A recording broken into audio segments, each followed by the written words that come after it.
जय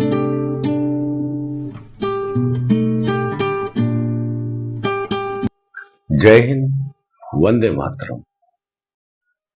ऑर्थो गुरु YouTube channel में आपका स्वागत है। आज हम बात करेंगे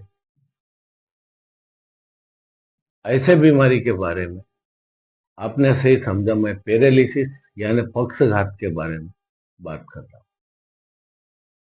पहले बुजुर्गों को, कमजोर इंसान को, बहुत हेवी वेट आदमियों को पैरालिसिस या हार्ट अटैक, ब्रेन स्ट्रोक होता था। लेकिन अब हम समाचार में देखते हैं तो बहुत कम उम्र वालों को, एक्सरसाइज करने वालों को, क्रिकेट खेलने वालों को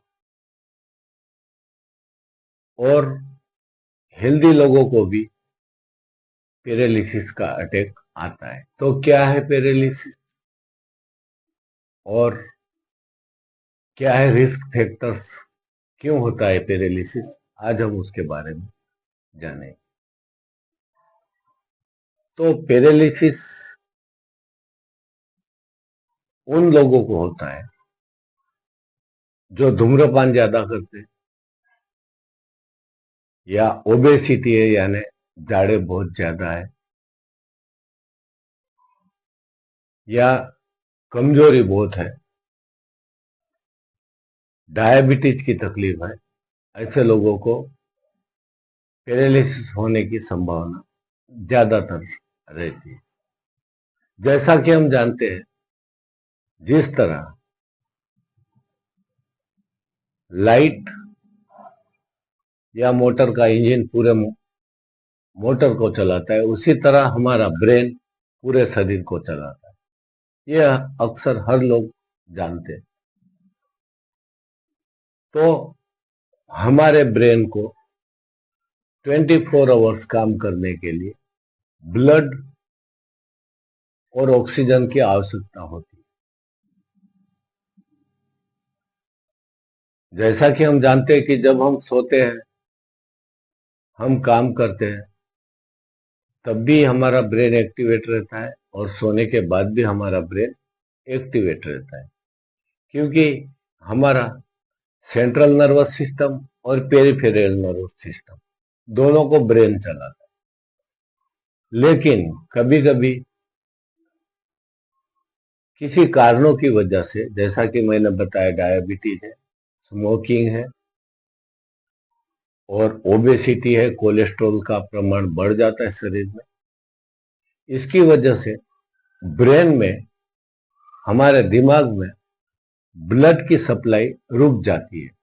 कभी हेमोरेज की वजह से, यानी खून बहने की वजह से, कुछ एक्सीडेंट वगैरह हुआ, खून बहने की वजह से, या ब्रेन में ट्यूमर होने की वजह से, ब्लड क्लॉटिंग होने की वजह से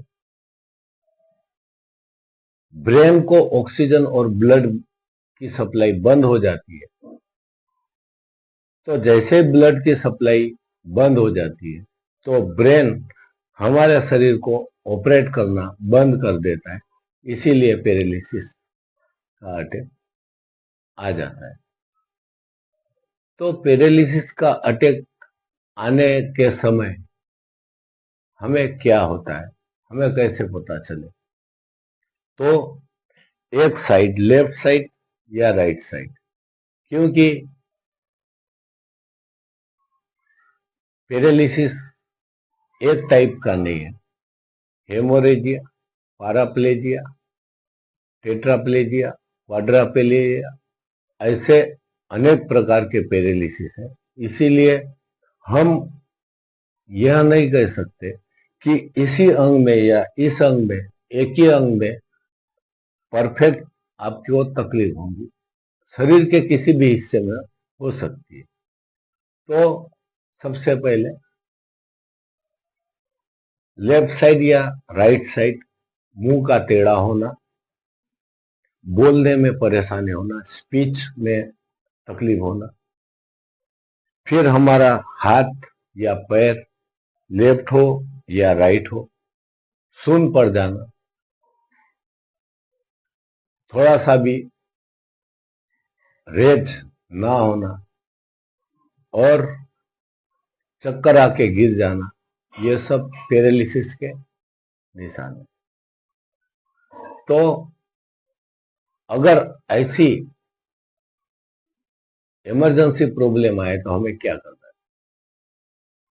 पैरालिसिस में 9 आवर्स गोल्डन आवर्स कहा गया है। गोल्डन आवर्स यानी अगर पैरालिसिस का अटैक आ जाता है और सडनली आप इस 9 घंटे के अंदर किसी भी डॉक्टर से मिलकर ट्रीटमेंट चालू कर देते हैं, तो जो भी डैमेज होना है उससे जो रिकवरी मिलती है, उससे जो आराम मिलता है, वो इन्हीं 9 घंटों के अंदर मिलता है। उसके बाद में पैरालिसिस से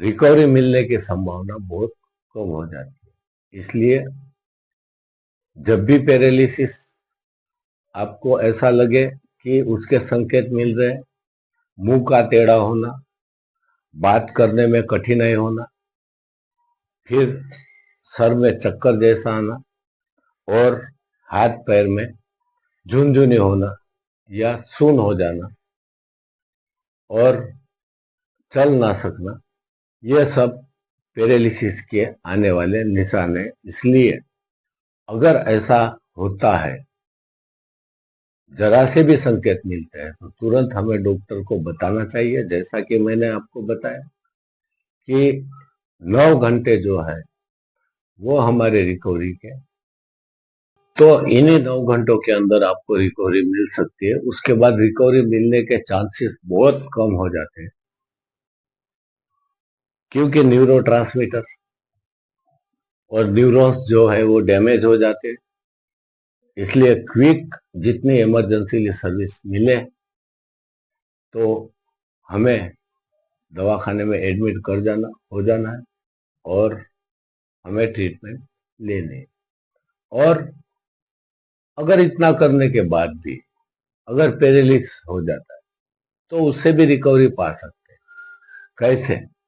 ये देखिए मेरे आने वाले वीडियो में। मैं इसके बाद इस पर रिकवरी के वीडियो बनाऊंगा कि जिनको पैरालिसिस हुआ है वो इससे कैसे रिकवर हो सकते हैं, कैसे उनकी तबीयत में सुधार ला सकते हैं, इसके बारे में मैं वीडियो इसके बाद बनाऊंगा।